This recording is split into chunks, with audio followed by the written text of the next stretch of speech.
People with blind friends. What's the craziest thing you've done behind their backs? We were in the canteen when the class clown was about to throw chewed-up food at my blind friend. He stabbed the soggy beef with his fork, cocked his arm back, but Tom somehow ducked before the food even left his fork. I looked around, and seemingly I was the only one who noticed. "Yo, what was that sound?" Tom asked, trying to sound confused. "Steven just dropped his tray," I lied, now watching Tom like a hawk. And when no one was looking, he subtly turned to the floor to see where the food had landed. Goosebumps went up my spine. You see, there was this rumor about Tom faking his blindness to grope younger kids in the hallways. I'd always thought it was BS, cruel gossip about the new disabled kid. But since he'd just transferred from another state, no one knew for sure. Over the next few days, I couldn't stop testing him. During English, I dropped my pencil near his feet. He stepped over it perfectly, his cane somehow missing it entirely. "Tom, there's a pencil by your foot," Serafina said from across the aisle. "Oh, thanks," he replied, making a show of sweeping his cane around before finding it. Got it. I'd seen him avoid it perfectly 10 seconds earlier. That's when the rumors I'd been ignoring started making sense. Tom always positioned himself near the 5th grade wing during the passing period. His hands would brush against the smaller kids, fingertips trailing across shoulders, palms grazing backs. They'd create these little paths around him, pressing against lockers to avoid his reach. Yesterday, this tiny 5th grade girl actually flinched when she saw him coming. That night I went down a rabbit hole trying to find out anything about Tom's past. I went harder than Joe Goldberg. I Googled his full name, stalked his social media, and got nothing. That's when I decided to type in his dad's name. The news headline I found made my mouth go dry. "Local man primary suspect in brutal killing." The article was from 5 years ago, but it was the last line that made my hands shake. Police seek testimony from suspect's 9-year-old son, the only witness to the alleged murder. Suspicions surround whether the incident really blinded him. The next day, I followed Tom after school. He walked down the empty 5th grade hallway, his guide dog padding beside him. A kid was crying by the water fountain, backpacks spilled everywhere. Tom stopped exactly 3 feet away. No cane sweep to find them, no hands reaching out, just his head turned directly at the kid's face. "Hey, you okay?" he asked. The kid sniffled, and Tom gave him a lollipop. After the kid ran off, I stepped out from around the corner. "You can see. You aren't blind." Tom spun toward me, no fumbling, no searching for my voice. "Alex, please, how long have you been faking it? You don't understand what will happen if anyone finds out. Try me, because right now I'm thinking those rumors might be true." "What?" His voice cracked. "You think I'm— No, never. I keep my distance from everyone always." "Then what's with the blind act? What are you hiding?" Tom looked around the empty hallway, checking every corner like someone might be watching. His shoulders tensed, and I could see him weighing whether to trust me. His hand moved to his dark glasses, then stopped, fingers trembling against the frames.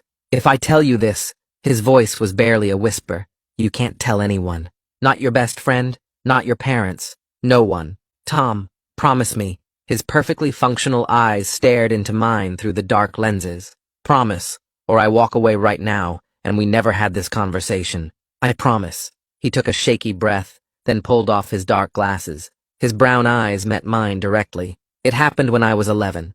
3 men broke into our house. My dad wanted to let them take everything to keep us safe, but then they got their hands on my mom, and—" his hands were shaking now. "One pulled a knife on her. Said she was too beautiful to resist. Dad lost it while she was blindfolded. But I saw everything. The man's face, his jacket, the tattoo on his neck. Everything. Your dad killed him," I said, the article making sense now. "To save us. It was self-defense, but no one cared. They came back to our house a week later." Tom's voice went hollow. "They said if I testified, if I told anyone what I saw, they'd kill my little sister in front of me, make me watch with my working eyes. Oh my. So my parents made me disappear. We moved, changed our names, and I became blind. You can't testify about what you can't see. For 5 years?" He smiled weakly, like he was realizing how long it had been. "Every single day. The second someone catches on, we move again." "But the rumors?" Tom's face went pale. "You really want to know about the rumors?" I nodded. What he said next made me throw up into my book bag. I wiped my mouth with the back of my hand and stayed bent over my backpack, trying to catch my breath. Tom stood a few feet away, watching me, his face pale and scared. My hands wouldn't stop shaking because what he'd just told me kept playing in my head over and over.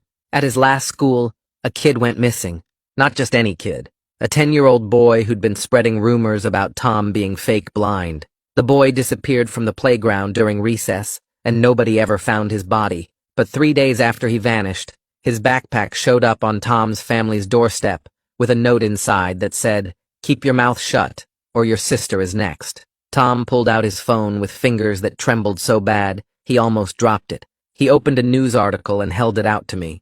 I straightened up enough to read the screen, my stomach still churning. The headline said, "Local boy missing after school playground incident," and there was a photo of a smiling kid with red hair and freckles. The article talked about how he disappeared during afternoon recess, how teachers didn't notice he was gone for almost 20 minutes, how police searched for weeks with no leads. Then I saw the part that made my blood go cold.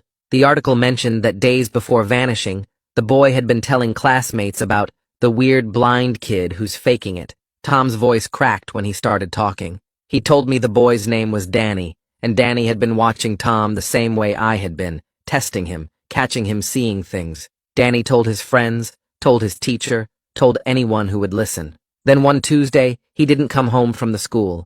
Tom's family got the backpack on Friday with that note and photos of Tom's little sister at her elementary school, photos taken from across the street, showing exactly where she played at recess. I felt sick again, but forced myself to keep listening. Tom said his family moved 2 weeks later, changed their names, started over in a new state. They thought they'd gotten away, thought the criminals had lost track of them. But 2 weeks after they moved here, Tom opened his locker and found a photo taped inside. He pulled up another image on his phone and showed me. It was a picture of a small brick building with a playground, and written on the back in red marker were the words, "We found you again." That was Tom's little sister's new elementary school. Someone had found them, tracked them down, and wanted Tom to know they were still watching. I asked Tom if he was sure it was the same people, and he nodded while scanning the hallway like someone might be listening. He explained that he'd been trying to figure out which adult at our school was connected to the criminals. For the past month, he'd been watching people during pickup and drop-off times, studying faces, looking for anything familiar. That's when he noticed the man in the gray jacket. Tom said the guy shows up at least twice a week, always lingering near the 5th grade entrance, always pretending to be on his phone, but never actually picking up a student or going into the building. The man has a tattoo on his neck, some kind of snake design, and it matches one of the home invaders Tom saw that night 5 years ago. My stomach dropped when Tom told me the man was here today. During lunch period, while we were sitting in the cafeteria eating, the gray jacket man walked past the windows outside. Tom saw him stop and stare directly at our table for almost 5 minutes, just standing there watching. Tom had to sit there pretending he couldn't see anything, pretending he didn't notice the man who'd helped threaten his family standing 20 feet away. That's why Tom seemed so tense during lunch, why he barely touched his food, why he kept fidgeting with his dark glasses. He was scared out of his mind, but couldn't show it. Then Tom explained something that made me feel like garbage for ever believing those rumors about him. He said he hands out candy and lollipops to younger kids as a way to create chances to redirect them away from dangerous areas. Last week, he spotted the gray jacket man positioning himself near the side exit where 3 5th graders usually catch their bus. Tom stopped the kids and told them about a cool spider web on the other side of the building, got them excited about seeing it, walked them all the way around to a different exit where there were more teachers and parents. The kids thought Tom was just being nice. They had no idea he was steering them away from a predator. I asked Tom why he didn't just tell his parents or the police about what he'd been seeing, and his face went even paler than before. He said his family was trapped in an impossible situation. If he breaks his cover and reports what he's seeing, the criminals will know he can identify them, and they'll follow through on their threat against his sister. But if he does nothing, and something happens to another kid, he'll never forgive himself for staying silent. Either way, someone could get hurt or killed. Tom showed me one more photo on his phone, and I felt my chest get tight. It was his little sister Donna at her elementary school, taken from across the street just 3 days ago. She was playing on the swings, smiling, completely unaware someone was watching her and taking pictures. Someone had texted it to Tom's mom's phone with a message that said, She's so small and trusting. Tom told me his mom had a panic attack so bad she couldn't breathe, and his dad wanted to pack up and move that same night. But Tom begged them to wait, because running away hadn't stopped these people from finding them before. Every time they moved, the criminals tracked them down within weeks. Tom thought maybe staying and trying to stop them here was actually safer than running and waiting for them to show up again in some new city. I stood there in that empty hallway trying to process everything Tom had just told me, and suddenly, I understood.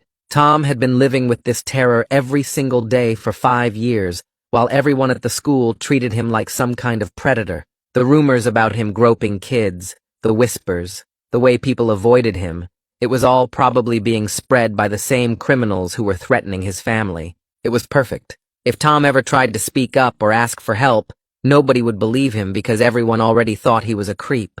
People would just assume he was trying to deflect from his own bad behavior. The criminals had isolated him completely, made sure he had no allies, no one he could trust. Tom's voice got quiet and shaky when he told me about his previous school. He said he tried warning a teacher about a suspicious man who kept hanging around the playground during recess. The teacher looked at Tom like he was being paranoid and said he was imagining things because of his disability, that he couldn't possibly know what he was talking about, since he couldn't see. Tom tried to explain, but the teacher dismissed him and told him not to spread rumors. 2 weeks later, that's when Danny disappeared. Tom said he's blamed himself every single day since then for not finding a better way to make the adults listen, for not doing more to protect that kid. He's terrified the same thing is going to happen here, and it'll be his fault again for not stopping it. I wiped my mouth with the back of my hand and looked at Tom, trying to process everything he'd just told me. "What do you want me to do with this?" I asked, my voice still shaky. Tom looked at me with eyes that were desperate and tired at the same time. "I don't know," he said quietly. "I just couldn't keep carrying this alone anymore. You've been watching me, testing me, and I knew you were going to figure it out eventually. I needed someone to know the truth in case something happens to me or my family. Someone who could tell the real story if we disappear, like we almost did before." He leaned against the wall and slid down until he was sitting on the floor. "The worst part isn't even the danger," he continued. "It's the loneliness. I have to pretend to be someone I'm not every single moment of every single day. I can't make real friends, because getting close to people means risking them finding out my secret. I can't play basketball even though I love it. I can't take art class even though drawing is my favorite thing. I just have to sit there acting like I can't see while everyone else gets to be normal." His voice cracked a little. "I'm trapped in this fake life while those criminals watch my every move, and I can't even be myself for 1 second. I sat down next to him on the floor. "I'll help you figure this out," I said, "but we need to be smart about every step. We can't just go to the police because your word alone isn't enough after 5 years, right? And if you tell them about the gray jacket man, they'll know you can see. We need to find a way to protect those 5th graders and get proof without blowing your cover or putting your sister in danger." Tom nodded, and then his face went even more serious. "There's one more thing you need to know. That man with the tattoo isn't working alone here. I've seen him talking to someone in the main office twice now. Always quick conversations that look casual, but they happen too often to be random. I don't know who it is yet, because I have to be careful about where I look and for how long. But someone with access to student information is definitely helping them." My stomach dropped. Someone who worked at our school was part of this. "Okay," I said, thinking fast. "Here's what we do. Tomorrow during pickup time, I'll position myself where I can watch for the gray jacket man. You text me if you see him arrive. Something simple like, 'Forgot my math book,' so it looks normal. I'll take photos if I can, and we'll start keeping track of patterns. We need to document everything before we figure out who we can safely trust." Tom grabbed my arm as we stood up to leave. "Promise me one more time, you can't tell anyone. Not your best friend, not your parents, nobody. My parents made me swear the same thing 5 years ago. If you break that promise, my little sister dies." The weight of what he was asking hit me hard. This wasn't just keeping a secret. This was holding someone's life in my hands. "I promise," I said, and I meant it. We left the hallway separately. Tom headed toward his bus stop while I walked in the opposite direction toward home. Both of us were trying to look casual, even though I was pretty sure we were both checking every car and person we passed. For the first time, I understood why Tom always looked so tired and stressed. He'd been living in fear like this for 5 years. I'd only known the truth for 30 minutes, and I already felt like jumping out of my skin. That night I couldn't sleep. I kept thinking about that 10-year-old boy from Tom's old school, and wondering if the same thing could happen here. I pulled up the news article Tom had shown me earlier and read every single detail. The boy's name was Danny Martinez. He disappeared from the playground during recess on a Tuesday afternoon. Teachers said he was there 1 minute and gone the next. The article mentioned that Danny had been spreading rumors about the weird blind kid just days before he vanished. The case went cold after 3 months. No suspects, no leads, nothing. The comments section was full of people blaming Danny's parents for not watching him close enough. Nobody seemed to connect it to Tom at all. I spent the next 2 hours going down a research rabbit hole about the home invasion at Tom's house 5 years ago. I found the original articles about his dad being investigated for killing that man. The news reports made Tom's dad sound dangerous. They suggested maybe the killing wasn't really self-defense. Maybe he just lost his temper and went too far. There was barely any mention of Tom being there. Just one line that said, the suspect's young son was present during the incident. Nothing about what Tom actually saw or why it mattered. Around midnight, I found a follow-up article from 6 months after everything happened. It said the case against Tom's dad was dropped because of not enough evidence and questions about whether witnesses could be trusted. I read that line 3 times before it clicked. The prosecutors couldn't use Tom's because he'd gone blind. Without Tom explaining what really happened and what he saw, they couldn't prove if the killing was okay or not. The criminals must have known that threatening Tom would destroy the whole case against his dad. It was perfect for them. They made sure Tom couldn't testify by making him pretend to be blind, and that meant nobody could prove what really happened that night. Tom's dad looked guilty. The real criminals got away with everything, and Tom's family had to run and hide.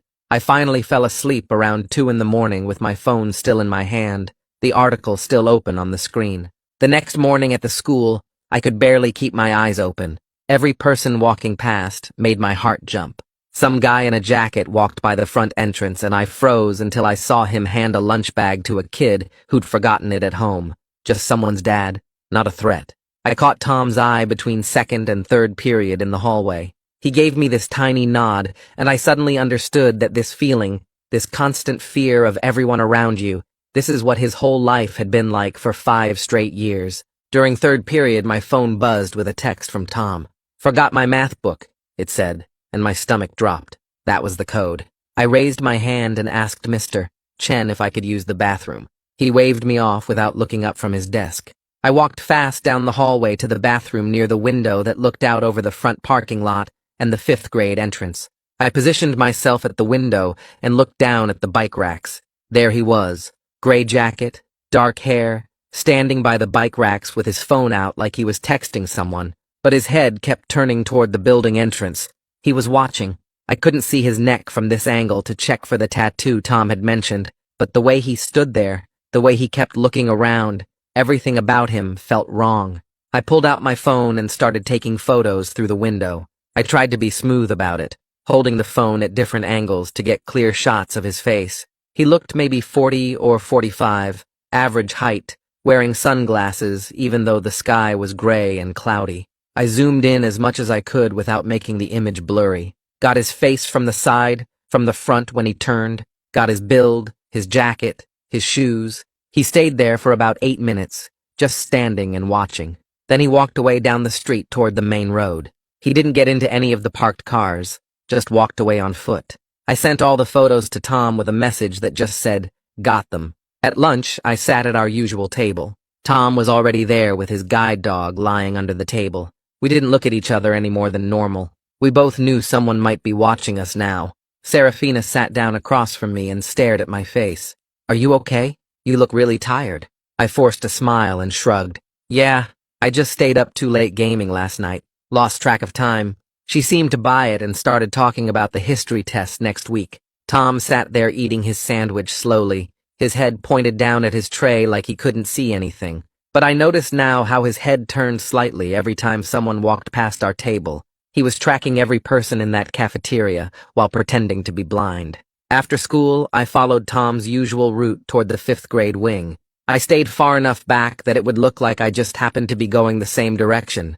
The gray jacket man wasn't there today. But I saw Tom walking with his cane, and a group of younger kids came around the corner heading toward a side exit. Tom moved slightly, positioning himself so the kids had to go around him. It looked natural, like he was just in the way, but it steered them away from that side exit. I glanced at the exit and saw a woman I didn't recognize standing there, looking at her phone. Something about the way Tom had moved made me think he'd identified her as another threat. That evening, I sat in my room and created a new document on my phone. I titled it History Notes, so if anyone saw it, they wouldn't wonder what it was. My first entry described everything I'd seen today. Gray jacket man, probably 40s, dark hair, sunglasses on cloudy day, gray jacket, average build, arrived during third period, stood by bike racks for 8 minutes, watched building entrance, left on foot heading toward Main Street, did not enter any vehicle in parking lot.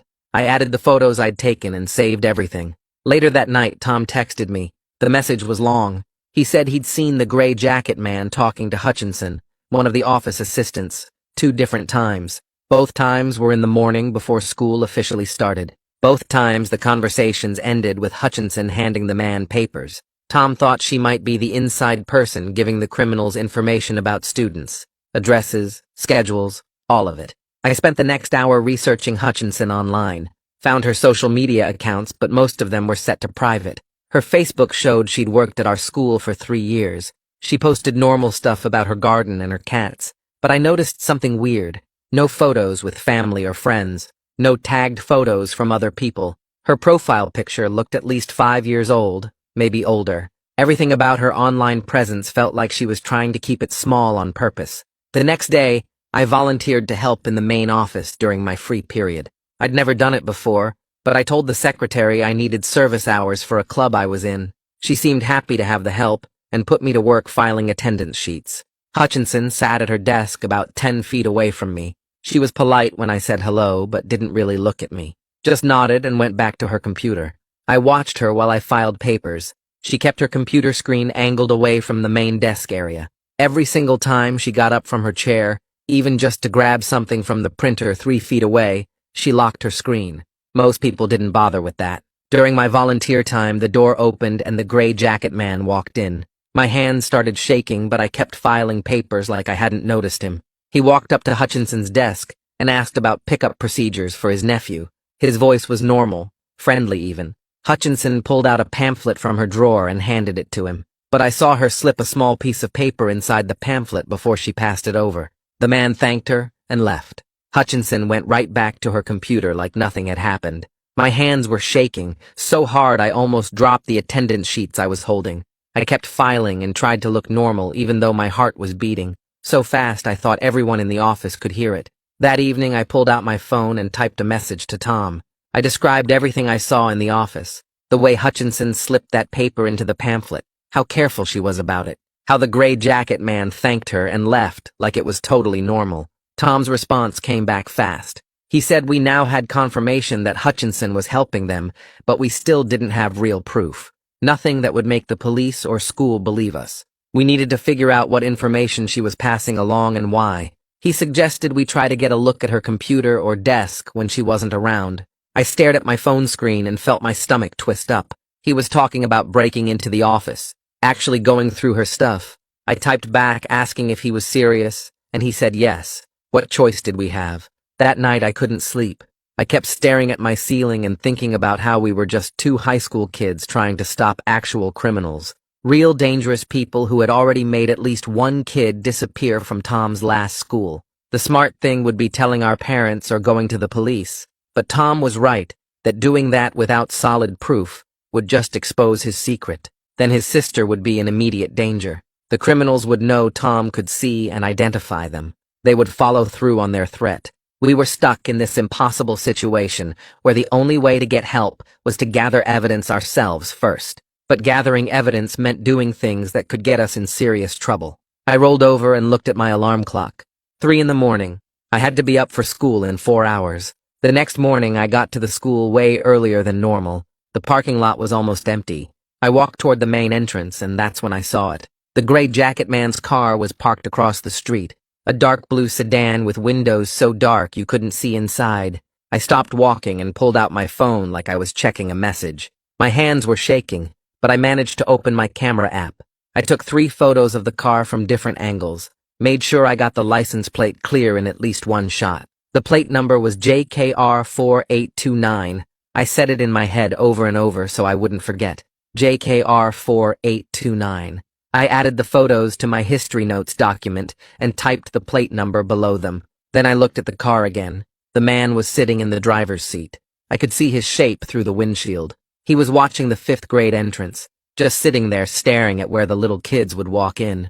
I felt sick, knowing he was probably picking out which kids would be the easiest targets, which ones walked alone, which ones seemed scared or weak. Tom found me before first period and grabbed my arm. He pulled me into an empty classroom near the science labs. His face was so pale it looked gray. He didn't say anything at first, just pulled out his phone with hands that were shaking really bad. He turned the screen toward me. It was a photo of his little sister, Donna. She was at a playground sitting on a swing. The photo was taken from far away, like someone was hiding and watching her. Tom flipped the phone over, and I saw there was an actual printed photo. Someone had slipped it into his locker. On the back, someone had written in red pen, "She plays alone too much." The words were neat and careful. That made it worse somehow. Tom's hands were shaking so badly, he almost dropped his phone. I grabbed it from him so he wouldn't.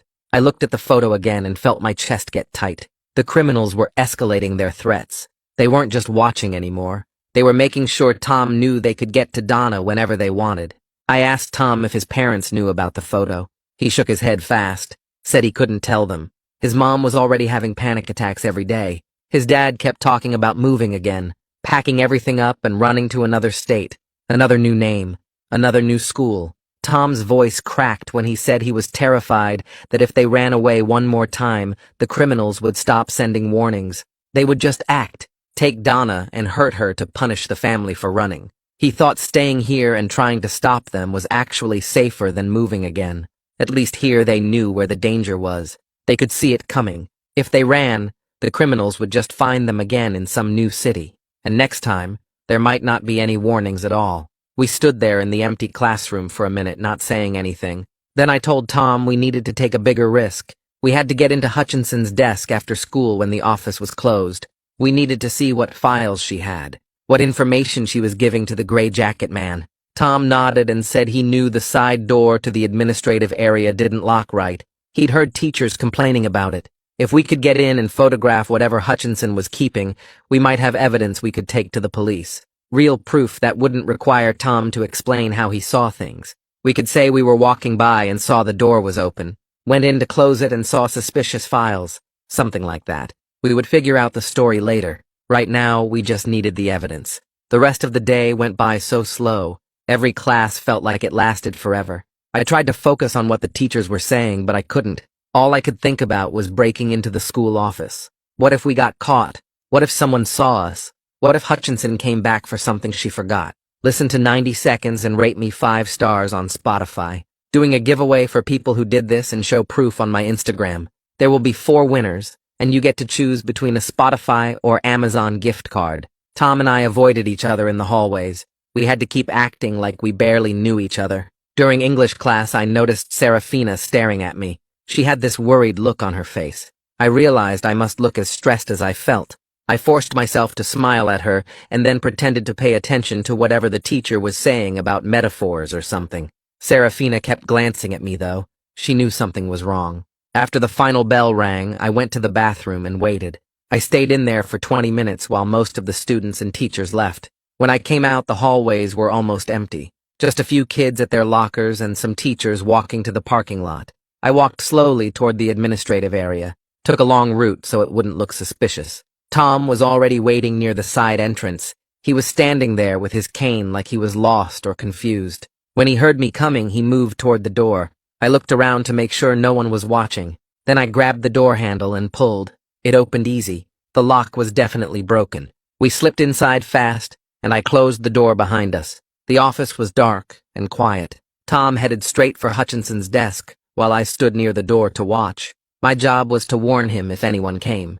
Tom went through Hutchinson's desk drawers fast. He moved with his hands steady now that he was actually doing something instead of just hiding and being scared. He opened the bottom drawer and pushed some supply catalogs to the side. Then he pulled out a folder. It was tucked way in the back like she was trying to hide it. Tom opened the folder, and his face went white. He spread the papers out on the desk. They were photocopied pages from student files. I could see names and addresses, parent work schedules, after-school activities, bus routes, everything you would need to know about a kid's routine. Tom counted them quietly.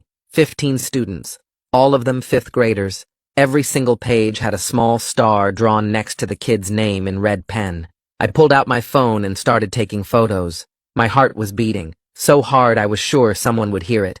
I took pictures of every page in the folder, made sure the names and addresses were clear, made sure you could see the red stars. Tom kept searching while I photographed everything. He opened the back of the bottom drawer and felt around. Then he pulled out a phone. It was one of those cheap burner phones you can buy at gas stations. Tom turned it on, and the screen lit up.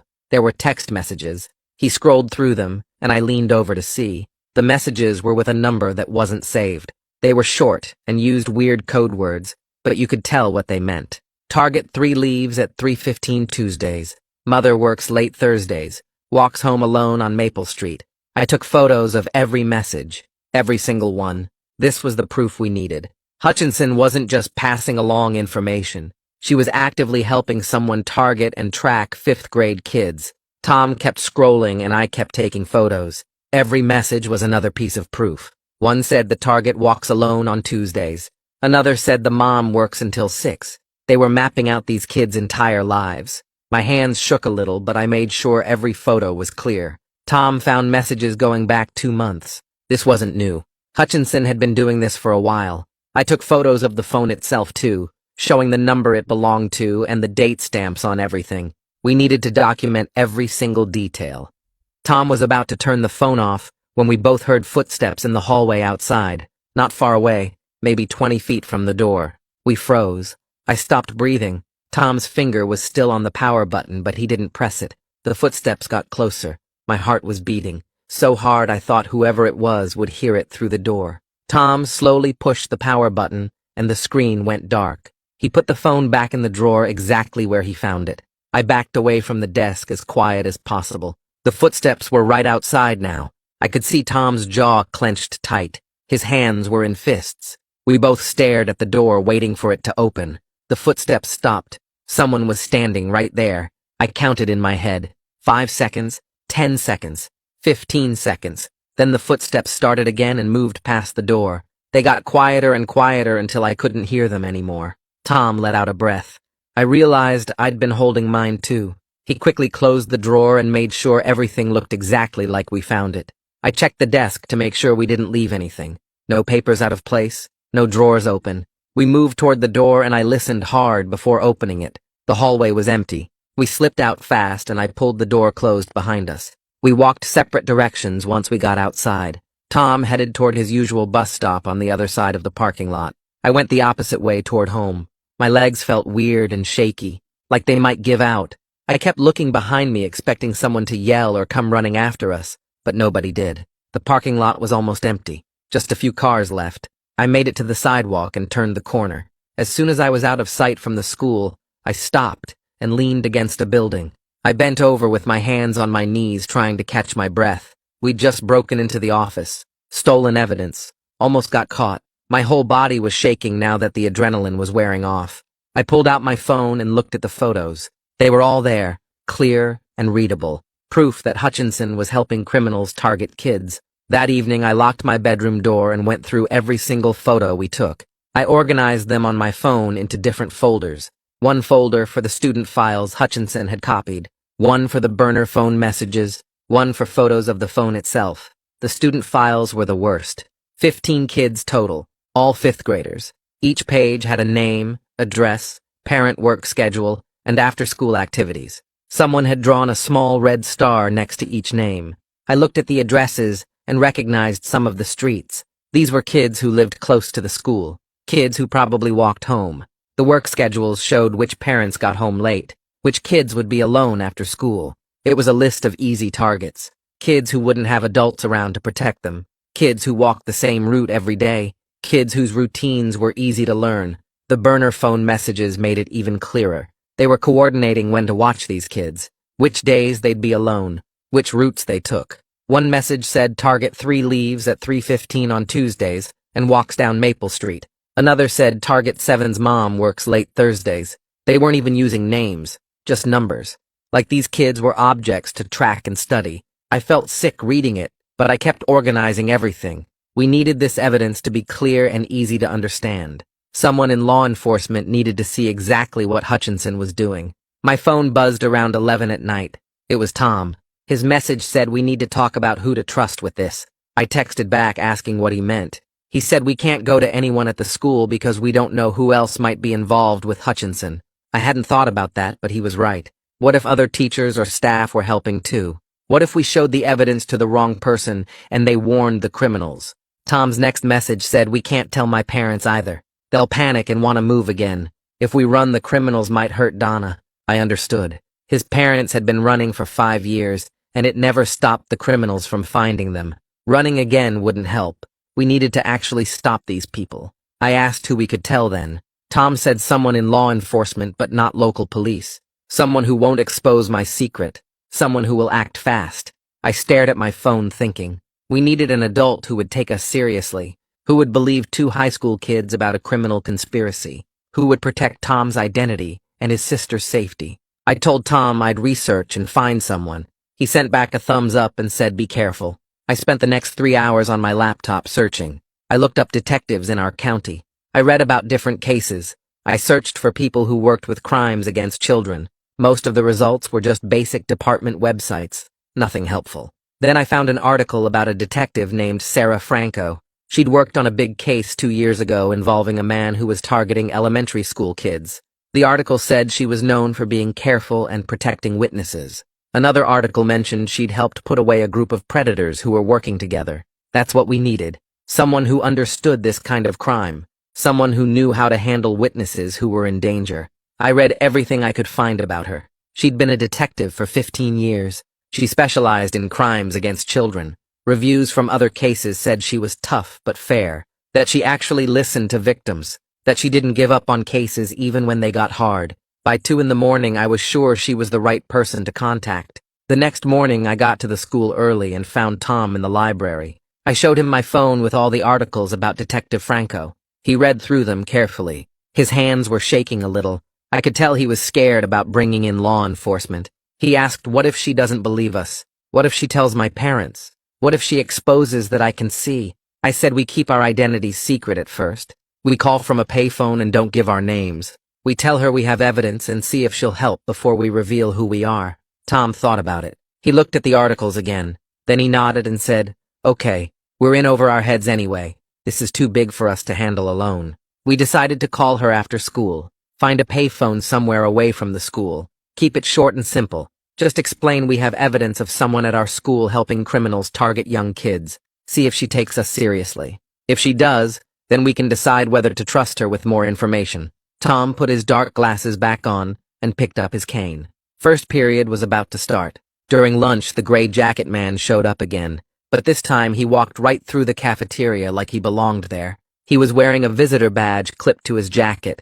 He was carrying a clipboard. He looked like he was doing some kind of inspection or checking something official. Nobody questioned him. He walked slowly past the tables. His eyes were scanning all the students. When he walked past our table, I kept my head down, but watched him from the corner of my eye. Tom's jaw clenched. I could see the muscle twitching, but he kept eating his food and staring straight ahead like he couldn't see anything. The man walked so close I could have reached out and touched him. His neck tattoo was visible above his collar. It was dark ink, some kind of snake or dragon design that wrapped around the side. The same tattoo Tom had described from the home invasion 5 years ago. The man kept walking through the cafeteria and then went out the far door toward the main office. As soon as he was gone, Tom let out a breath. I pulled out my phone under the table and added a note to my documentation. Gray jacket man in cafeteria during 5th period lunch. Visitor badge, clipboard, acting like official business. Neck tattoo visible. After he left, I waited a minute, then got up and followed him. I stayed far enough back that it wouldn't look obvious. I watched him stop near the main office and talk to Hutchinson. She was standing by the copy machine. When she saw him, she looked around quickly, then walked over. She pulled something from her pocket. It looked like a key. She handed it to him. They talked for maybe 30 seconds. I couldn't hear what they were saying, but their body language was tense, like they were discussing something serious but trying to look casual. Then the man nodded and walked toward the fifth-grade wing. Hutchinson went back to the copy machine like nothing happened. I ducked around a corner and pulled out my phone. I took photos of both of them, made sure I got their faces clear, got the key in Hutchinson's hand, got them standing close together, got the man walking toward the fifth-grade area. I took at least 10 photos from different angles. This was proof they were working together. Proof the man had access to the school areas. Proof Hutchinson was giving him keys to get in places. I texted Tom as soon as I got back to the cafeteria. I said I saw Hutchinson give the gray jacket man a key. They talked near the office. Then he went to the fifth-grade wing. I have photos. Tom texted back immediately. He said the man probably needs access to watch the kids closer or plant cameras. He said this means they're getting ready to actually do something, not just planning anymore, actually moving forward. I felt my stomach drop. Tom was right. The threats against his sister were getting worse. The man was showing up at the school more often. Now he had a key to get into areas whenever he wanted. Whatever they were planning was about to happen soon. Tom's next message said we need to call Detective Franco today, not tomorrow. Today. I agreed. We couldn't wait anymore. These criminals were escalating. We had the evidence. We needed to act now before something bad happened to one of those fifth graders. After school, Tom and I met at the side entrance and started walking. We didn't talk, just walked fast.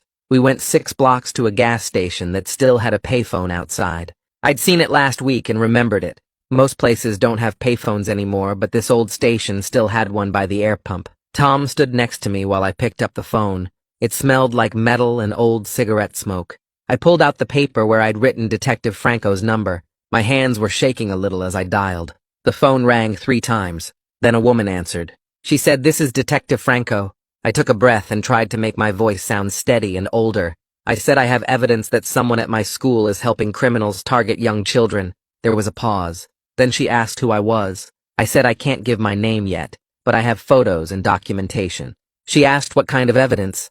I said copied student files with addresses and schedules, text messages coordinating watching kids, photos of a suspicious man with a neck tattoo getting keys from a school employee. My voice was shaking now, even though I was trying to sound calm.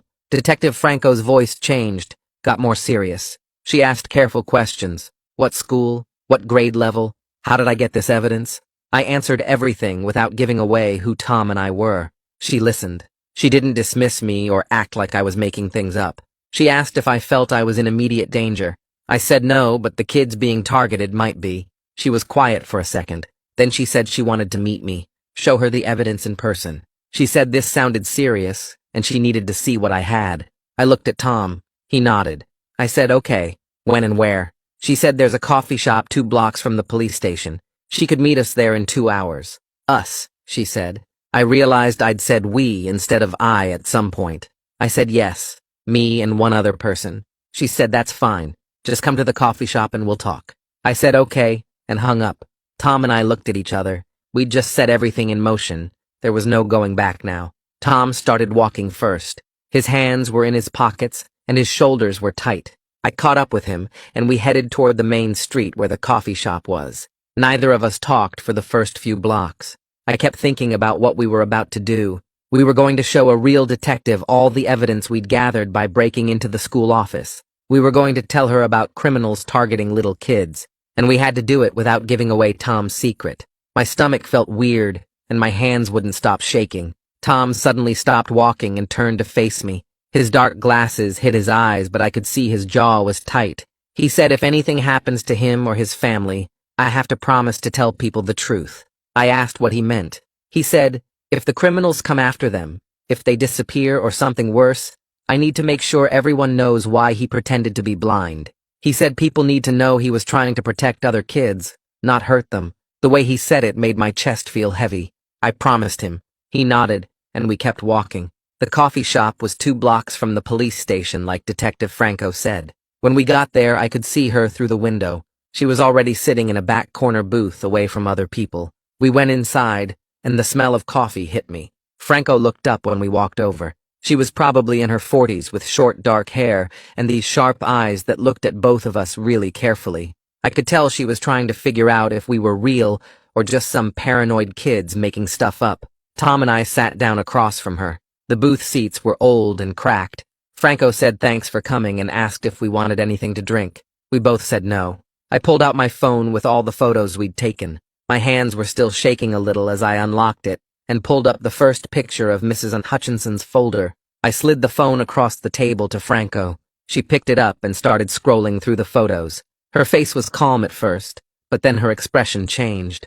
Her eyebrows pulled together and her mouth got tight. She scrolled through all the pictures of the student files with the names and addresses, then the photos of the text messages on the burner phone, then the pictures of the gray jacket man with his neck tattoo. She looked up at us and asked how we got this evidence. I took a breath and said we broke into the school office after hours. Franco's eyes got harder. She asked why we would do that instead of going to the school administration or our parents. I explained that we think someone inside the school is helping the criminals. We were scared that if we told the wrong person, they'd warn the bad guys and everything would disappear. Franco was quiet for a second. Then she asked if we could meet somewhere private to show her everything. I realized we were already in the private meeting. She meant she wanted all the evidence, not just to look at my phone. She asked why we were so invested in this, what our connection was to the situation. Tom took a deep breath next to me. He told Franco that he transferred from another school where a kid went missing after similar weird activity. He said he'd been watching for the same patterns here. He didn't mention anything about being able to see or his family's situation with the criminals, just that he'd been paying attention and noticed things that worried him. Franco stared at Tom's face while he talked. I could tell she knew there was more to the story, but she didn't push him. She just nodded slowly. Franco said the evidence we'd given her was enough to open an investigation, but she needed to check it out herself before taking action. She asked us to send her all the photos and documents we'd collected. She promised to look into Mrs. Hutchinson and the gray jacket man quietly. She warned us to be really careful and not do anything else that could put us in danger or mess up a possible case. I said okay and asked for her email to send the photos. She gave me her work email address, and I started sending everything right there. Tom and I were about to get up and leave when Franco stopped us. She said she'd worked cases like this before where kids disappeared because adults didn't take warning signs seriously enough. She promised she wouldn't let that happen here. Then she pulled out her card and wrote her personal cell phone number on the back. She said to call her right away if we saw anything that meant someone was in immediate danger. The way she looked at us when she said it made me actually believe she cared about protecting those fifth graders at our school. Tom and I left the coffee shop and started walking back toward our neighborhood. We didn't talk. We just walked in silence. I kept thinking about what we'd just done. We'd brought law enforcement into this whole situation. That meant things were going to start happening that we couldn't control anymore. I looked over at Tom and could see how scared he was, even though he was trying to hide it. He was terrified the investigation would somehow show people he could see or make the criminals go after his sister. But we both knew we couldn't keep handling this by ourselves. We weren't equipped to stop actual criminals who'd already made a kid disappear. That night I couldn't stop checking my phone. I kept expecting either a text from Tom or a call from Detective Franco. I tried to do homework but couldn't focus. I kept reading the same paragraph over and over. Around 10 o'clock my phone buzzed with a message from Tom. I opened it and felt my whole body go cold. He said his mom got another threatening photo. This time it was Donna at her school with a red circle drawn around her in marker. The message with the photo said, "Last warning." Tom said his parents were finally ready to listen to him about staying and fighting instead of running away again. But they were also more scared than they'd ever been. I didn't know what to text back. I just said to stay safe and that Franco would help us, but I wasn't sure if that was true. The next morning my phone rang before I even left for school. It was Detective Franco. She said her first investigation confirmed that Mrs. Hutchinson had been looking at student files she had no reason to view. The school's IT department found a pattern of her searching through things without permission. It had been going on for 3 months. All the searches were focused on fifth-grade students and their family information.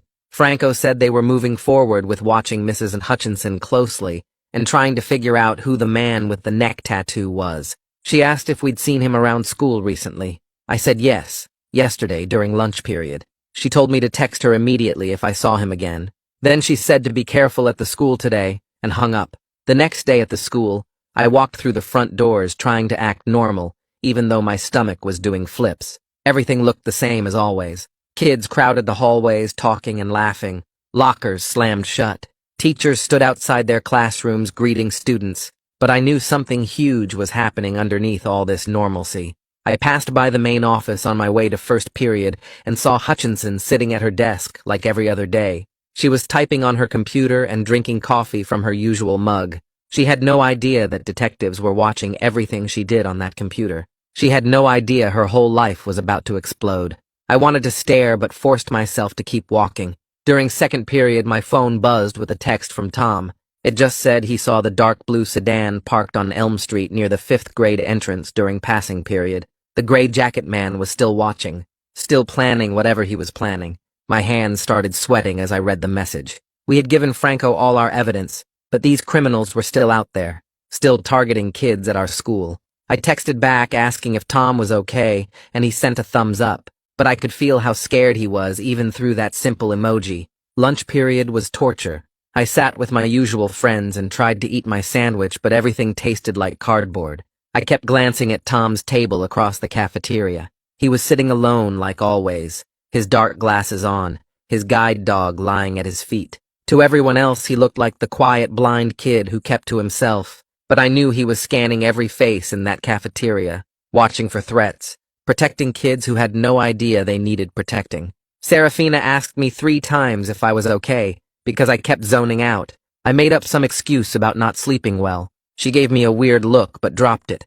The afternoon dragged by so slowly I thought I would lose my mind. Every time I checked the clock, only 5 minutes had passed. I couldn't focus on anything the teachers were saying. My notebook pages stayed blank. During last period, I was staring out the window, trying to will the final bell to ring, when the intercom crackled to life. The secretary's voice came through asking me to report to the main office immediately. My heart stopped.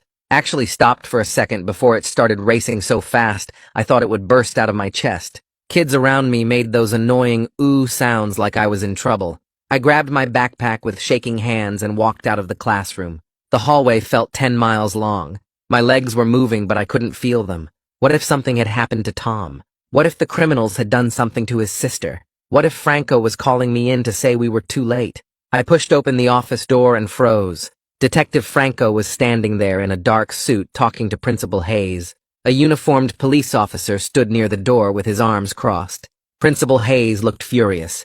His face was red and his jaw was clenched tight. Franco saw me, and her expression stayed calm and professional. She asked if I could come with her to a conference room. I nodded because I couldn't get words out. We walked down the hallway past Hutchinson's empty desk. I noticed her computer was gone. Her desk drawers were open. There were papers scattered everywhere like someone had searched through everything in a hurry. Franco opened the door to a small conference room, and Tom was already sitting there. His dark glasses were off and sitting on the table in front of him. His real eyes met mine, and I saw how terrified he looked. Franco closed the door and sat down across from us. She folded her hands on the table and took a deep breath. Then she told us they had arrested Hutchinson that morning. My brain couldn't process it at first.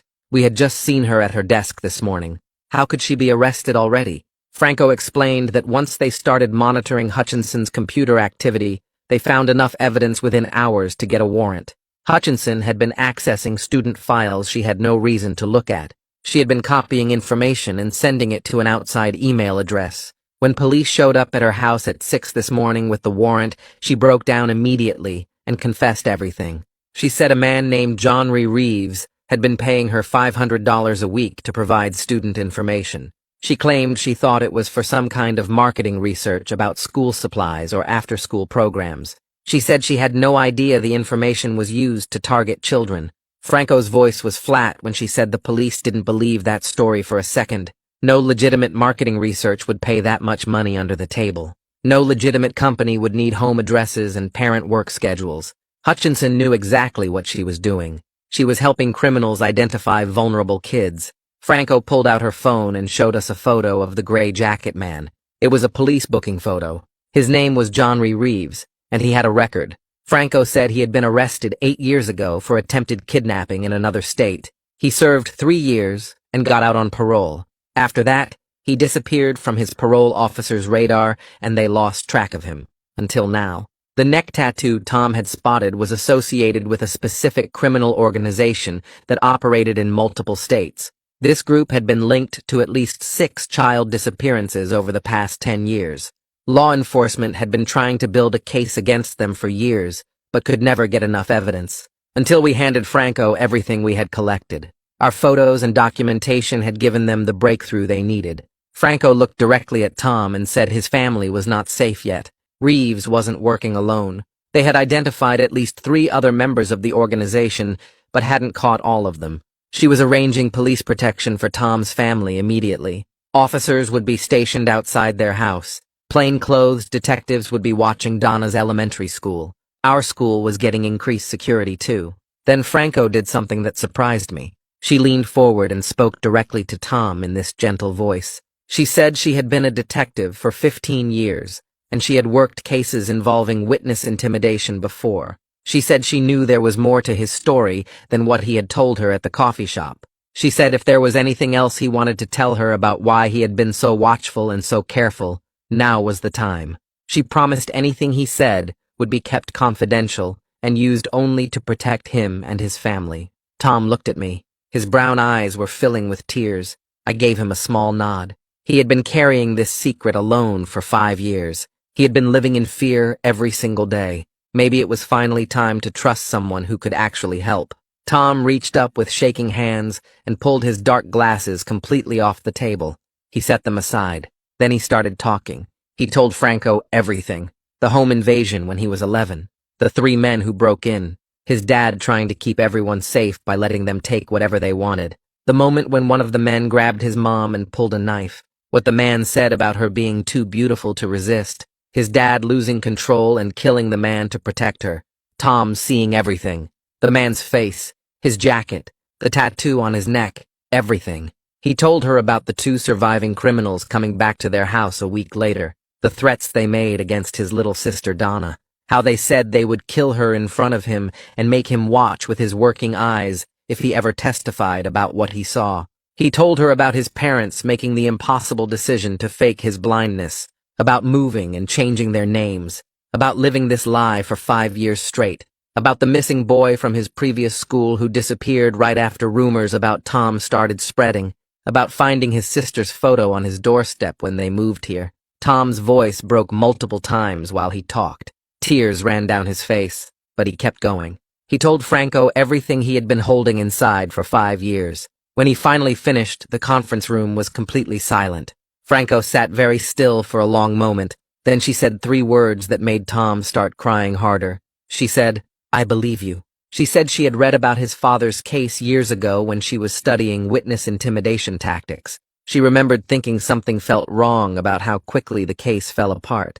She said she was going to help protect his family the right way this time. She was going to make sure the people who threatened them went to prison. Franco pulled out her phone right there in the conference room and made a call. She said she was contacting the FBI because Tom's case involved witness intimidation across state lines, interstate criminal activity, and connections to an unsolved child disappearance. This was bigger than local police could handle. She talked on the phone for 10 minutes using words like federal jurisdiction and protective custody. When she hung up, she told us federal agents would arrive within 2 hours to interview Tom and his parents. The family would be placed in protective custody immediately while the investigation expanded. Donna would be picked up from her elementary school by federal agents and brought to a safe location. Tom asked what protective custody meant, and Franco explained it meant his whole family would be moved to a secure location where the criminals couldn't reach them. They would have armed guards. No one would know where they were. They would stay there until every member of the organization was arrested and charged. It could take weeks or even months, but they would be safe. Over the next week, I barely saw Tom. He and his family were hidden away somewhere under FBI protection. I got a few brief texts from him saying they were okay, but he couldn't tell me where they were or what was happening. School felt weird without him there. The rumors about him had finally died down after Franco and the principal made an announcement that Tom had been helping with a police investigation, and all previous gossip about him was completely false. Some kids felt bad for believing the rumors. Others just moved on to talking about something else. I kept checking my phone obsessively, waiting for updates. Finally, Franco called me on Saturday morning. She said the investigation had moved incredibly fast once they started using Hutchinson's cooperation and all the evidence we had gathered. Hutchinson had given them names, email addresses, phone numbers, and meeting locations for the whole organization. The FBI had been able to identify 6 members of the criminal group operating in our state alone. They discovered the organization had been systematically targeting vulnerable children in multiple states for years. They used inside contacts at schools like Hutchinson to identify potential victims, kids whose parents worked long hours, kids who walked home alone, kids who wouldn't be missed right away. Our school had been their next planned target. Every single 5th grader whose information was in Hutchinson's folder had been evaluated as a possible victim. Franco said if Tom and I hadn't started investigating when we did, if we hadn't gathered that evidence and brought it to her, at least one child from our school would have disappeared within the next month. She said we saved lives. I threw up in my bathroom after that phone call. The next update came 3 days later. Johnny Reeves had been arrested trying to cross the state border. Police had been watching him since Hutchinson's arrest and followed him when he tried to run. When they searched his car, they found surveillance equipment, cameras, and detailed files on 12 different 5th graders from our school. They found his laptop, which had communications with 4 other members of the organization, discussing which kids to target first. They found maps of our school with the 5th grade exits marked. They found photos of Donna's elementary school with her regular walking route highlighted.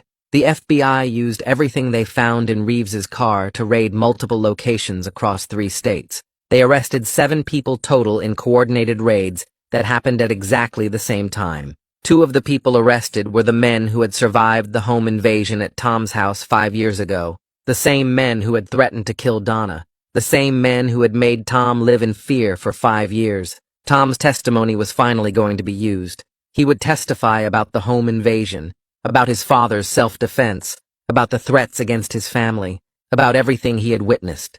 The case against Tom's father from 5 years ago was officially reopened. But this time, it was reopened to clear him, not to prosecute him.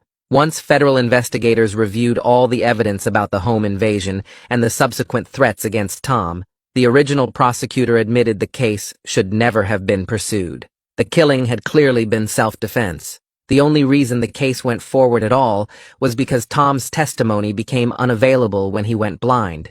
But now everyone knew the truth about why that happened. The prosecutor who had originally filed charges against Tom's father held a press conference and issued a public apology. He said his office had failed the family by not recognizing the witness intimidation. Tom's father was completely cleared of any wrongdoing. The family could finally stop running. They could stop hiding. Tom could stop pretending to be blind after 5 years of living that lie every single day. 2 months later, Tom walked through the front doors without his dark glasses for the first time, and I watched half the hallway stop and stare at his brown eyes. The principal called an assembly during second period and explained that Tom had been working with law enforcement on a serious case involving threats against his family. She said the rumors about him were completely false and that he had actually been helping protect younger students while putting himself at risk. Some kids came up to Tom afterward and apologized for believing the gossip, their faces red with embarrassment. Others just stood there looking amazed, trying to process that the blind transfer student had been living this whole secret life. Serafina found Tom at lunch and told him she always thought there was something mysterious about him, but never imagined anything like this. Tom and I started hanging out for real after that, not just secret meetings in empty hallways. He joined the basketball team and said it felt incredible to play again after 5 years of pretending he couldn't see the court. He signed up for art class too and showed me these drawings he'd been doing in secret at home, stuff he could never risk showing anyone before. His little sister Donna started seeing a therapist twice a week to help her deal with the fear she'd been carrying around. Tom said his parents were slowly beginning to relax, that his mom could actually sleep through the night now without waking up in panic. One day after school, Tom told me the 5 years of pretending were the worst thing he'd ever gone through, but he was grateful he helped stop those criminals before they hurt more kids. Then he looked right at me and said he was especially grateful that I believed him when he finally told someone the truth, that having one person know his secret and help him made all the difference between giving up and fighting back. That's where we'll stop today. I'm so glad you stayed to the end, because it really means a lot. I hope this story brought a little light into your day. Subscribe and come back soon so we can share more moments like this.